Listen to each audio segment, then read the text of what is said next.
It started like any other busy lunch hour at a popular restaurant, the kind of place where the owner takes pride in knowing every customer and calling the shots.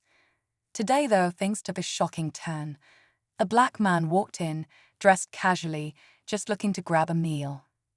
But instead of a warm welcome, he was met with dismissive glances and condescending remarks from the owner himself. The words were sharp, cutting, and filled with assumptions, assuming this man didn't belong, didn't deserve the same respect as others. What the owner didn't realize was that this man wasn't just any customer. He was the very person responsible for every piece of food on the restaurant's menu, the main supplier. As tension built and the air grew thick with discomfort, the truth was about to unravel, and it would leave everyone stunned. You won't believe what happened next. The man's face remained calm, though his eyes held a flicker of something unreadable.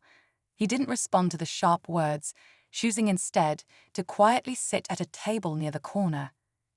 The owner, smug and oblivious, muttered something under his breath about the wrong kind of customers to his staff. They shifted uncomfortably, stealing quick glances at the man, unsure how to react. Meanwhile, the man took out his phone, scrolling through emails, casually responding to messages. He knew he didn't need to explain himself, had been in this business long enough to know the power he held. What the owner didn't realize was that this man had been their supplier for years, working behind the scenes to ensure the restaurant thrived. Every shipment of fresh produce, meat, and seafood, his company provided it all. The staff began to whisper amongst themselves, recognizing the man but hesitant to speak up. Something big was brewing. As the minutes ticked by, the man's presence seemed to grow heavier in the room. Customers at nearby tables glanced over, sensing the unease but unsure of its source. The owner, still unaware of who he was dealing with, approached the table with a forced smile. "If you're not ordering soon, I'll need the table for other customers," he said in a tone that barely masked his impatience. The man looked up, meeting the owner's gaze with calm confidence. "I'll order when I'm ready," he replied, his voice steady but firm. This response seemed to irk the owner even more, and his expression shifted to irritation. A waiter standing nearby fidgeted nervously, recognizing the man but unsure how to intervene without overstepping. Behind the scenes, the kitchen staff whispered among themselves. They knew exactly who the man was, and a growing sense of dread crept over them.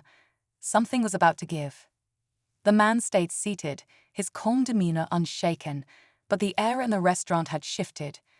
Whispers grew louder among the staff, and even the customers began sensing that something bigger was unfolding. The waiter who recognized him cautiously stepped forward, leaning in to quietly warn the owner, "You should probably know who he is." But the owner, fueled by pride and annoyance, brushed it off. "I don't care who he thinks he is," he muttered dismissively. The man, still composed, finally stood up and walked to the counter. Every eye in the restaurant was on him now. "You've built quite a reputation here," he began, his voice carrying an unmistakable authority. "I'm here to talk about the quality of your supply chain." The owner smirked, misunderstanding. "Supply chain? That's none of your business." The man's expression didn't change. "Actually, it is. I'm the one who runs it." The room fell silent. The owner froze, his smirk fading as the weight of the man's words began to sink in. He tried to play it off, laughing nervously. "You, my supplier. That's a good one," he said, his tone now unsteady. But the man didn't flinch. Instead, he calmly reached into his pocket, pulled out a business card, and placed it on the counter. The bold logo on the card was unmistakable. It was the name of the restaurant's sole supplier, the company responsible for every fresh ingredient in their kitchen. The staff exchanged stunned glances, and even the customers couldn't hide their surprise. The owner, his face reddening, stammered, "This must be some kind of mistake." But the man wasn't finished. "No mistake," he said, his voice calm but firm. "I've been supporting your business for years, yet today you chose to judge me without knowing who I am." Before the owner could respond, a new voice broke the tension. One of the waiters, emboldened by the moment, spoke up. "He's telling the truth. I've seen him at the deliveries. The owner's face turned pale. The man glanced at the waiter with a nod of acknowledgement before turning back to the owner. "You're right about one thing, though," he said, his tone now sharper. "This is a conversation we needed to have." The room held its breath, unsure of what would happen next. The room was silent, the weight of the moment pressing on everyone. The owner, now visibly shaken, stumbled over his words. I didn't mean anything by it," he stammered. "It was just a misunderstanding."